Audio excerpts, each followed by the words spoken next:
Hola a todos, ¿cómo andan? Bueno, voy a empezar entonces a desarrollar el primer eje que seleccioné para abordar estos dos textos. El primer eje tiene que ver con la riqueza o las ventajas de la utilización de la historia oral para conocer determinados acontecimientos históricos.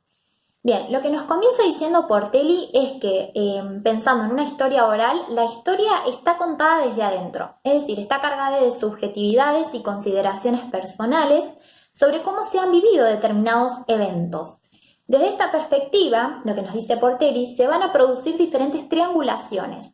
Una primera es de géneros, es decir, tenemos un imaginario de una sociedad, una población, un grupo social, y narraciones referenciales, es decir, aquellas que son consideradas como formales, oficiales, que nos cuentan realmente lo que sucedió. Otra triangulación tiene que ver con las dimensiones historiográficas. Esto es pensando en la historia de los hechos, tal y como sucedieron, y la historia de la memoria. Y por último, tenemos la triangulación de espacios sociales y tiempos. En cuanto a espacios sociales, lo que nos dice Portelli es que es una dimensión que se divide entre lo público y lo privado, las muchas historias oficiales y las muchas memorias personales. Y en cuanto a la dimensión temporal, se produce esta división entre quien está narrando sus vivencias y el tiempo en el que sucedieron esas vivencias, ¿no? Esta diferencia entre tiempos. Y esto es lo que da complejidad y riqueza en el uso de las fuentes orales, ¿no? Estas dimensiones de contradicción, de tolerancia, de búsqueda de sentidos. Lo que nos dice Portelli es que debemos apoyarnos en estas triangulaciones, dimensiones, estos conflictos, ¿no? Porque es lo rico de la historia oral, ¿no? El poder encontrar el sentido de indagar sobre todas estas cuestiones para encontrar el núcleo central de los hechos tal y como sucedieron. Bien, una de las cuestiones que marca Prince en este sentido, en este eje que yo marqué al comienzo, es que para lograr hacer un uso correcto de la historia oral, estas fuentes deben poder ser contrastadas con otras fuentes, que también pueden ser otras fuentes orales, escritas, simbólicas o artísticas. Esta idea está planteada por Jan Banzina, que es uno de los máximos exponentes sobre la historia oral en África, uno de los continentes considerados como ahistórico por no tener una presencia fuerte de documentos escritos, ¿no? Bien, y otra de las ventajas que mencionan los dos autores es que la historia oral nos permite obtener detalles minuciosos que quizás no se pueden obtener en otros tipos de fuentes. Bien, entonces, para resumir este primer eje, saqué un párrafo del texto de Prince y nos dice que la historia oral, con su riqueza de detalles, su humanidad, su emoción frecuente y siempre con su escepticismo sobre el quehacer histórico, se encuentra mejor preparada para estos componentes vitales de la tarea del historiador, es decir, echar luz sobre la tradición, sobre el recuerdo, sobre el pasado y el presente. Bien. El segundo eje que me pareció pertinente para abordar los textos tiene que ver con la importancia de la historia oral en nuestras futuras investigaciones. Yo al momento de leer estos textos fui imaginando en mi cabeza el por qué el profesor nos introdujo en este contenido, ¿no? Nos introdujo, perdón, en la historia oral. Y una de las cuestiones fundamentales de la historia oral es que se basa en el trabajo a pequeña escala.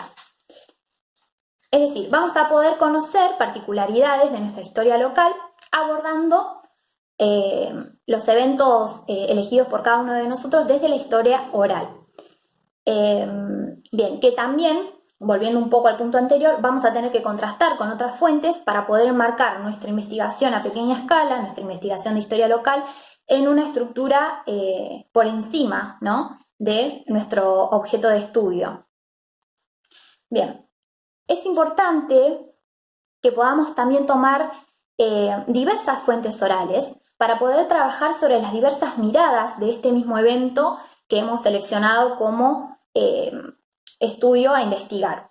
Esto es lo que Portelli nos llama memoria divididas, ¿no? Es fundamental poder encontrar el sentido de estas memorias divididas para poder establecer un núcleo y que nos guíe un poco más hacia eso que queremos investigar. Bien, y porque también pensando en esta cuestión de las memorias divididas, tenemos la idea de selección y olvido, ¿no?, en la memoria. Por eso es importante trabajar sobre diversas fuentes orales, porque cada persona va a poder aportarnos un poquito más o un poco menos de lo que ya teníamos. Bien. A su vez, bueno, también pensando en lo que nos plantea Portelli, es fundamental trabajar sobre diversidad de fuentes para poder encontrar un sentido a estas distorsiones en cuanto a diversidad de miradas, diversidad de dimensiones espaciales y temporales. Bien, y es por esta cuestión que Prince menciona que muchos historiadores de la vieja escuela le temen a la historia oral porque nos encierra en esta pequeña escala y no nos permite trabajar sobre acontecimientos más estructurales, contextos o coyunturas mucho más abarcativas. Pero para nuestro caso, por eso me parece fundamental este eje, es fundamental la historia oral, ¿no? Y bueno, siguiendo un poco con esta línea del trabajo a pequeña escala, el último eje que me planteo es la entrevista como insumo para fijar los recuerdos personales. Prince nos dice que una de las cuestiones por las que los historiadores de la vieja escuela se niegan a implementar la historia oral es porque no cuenta con un insumo, un objeto en el que se puedan fijar los recuerdos personales. Y yo considero la entrevista como tal, ¿no? Como un insumo que nos permite registrar de manera tangible, que se pueda tocar, ¿no? Y tener allí bien fijados estos recuerdos o conocimientos personales. Bien, para este punto es fundamental lo que Prince destaca sobre la entrevista. Lo que nos dice Prince es que en la entrevista el narrador se ubica en el centro del relato y es por ello que salen a la luz estos recuerdos personales, ¿no? Que pueden ser fijados. Para que la entrevista sea rica y eficiente, el entrevistador no debe opacar con sus preguntas al entrevistado. Es decir, si bien el entrevistador tiene que tener un cierto conocimiento sobre lo que está abordando, no hacerle sentir al entrevistador que sus respuestas no valen la pena porque ella sabe lo que le va a responder. ¿No? El entrevistador tiene que generar este clima de confianza, de que el entrevistado se sienta libre de poder contar lo que sabe. Bien. Otra de las cuestiones que menciona Portelli es que como entrevistadores debemos tener buenos modales, es decir, saber que estamos ocupando el espacio, el tiempo de alguien más que nos está dando su información y tenemos que hacerlo sentir cómodo. Y en el caso de que no estemos de acuerdo con lo que nos dice, poder negociar después de haber realizado la entrevista, en el caso de que el entrevistador diga no, esto sácalo porque no estoy de acuerdo, tenemos que tener esa capacidad de negociar y decir, bueno, yo esto lo quiero dejar porque es pertinente para mi investigación. Encontrar algo en común que nos permita dejar la información que queremos dejar y que el entrevistado se sienta cómodo con lo que dijo y no se sienta ofendido o insultado. Bien. Por último, una de las cuestiones que menciona Portelli es que las entrevistas muchas veces son más ricas cuando se cierran.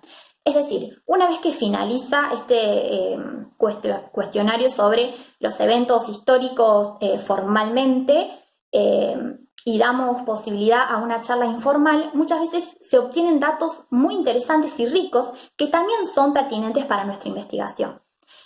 Entonces, bueno, estos son los tres ejes que me parecieron pertinentes para abordar estos textos y también para ir pensando, ¿no?, en nuestro rol como investigadores, que vamos a realizar un trabajo a pequeña escala.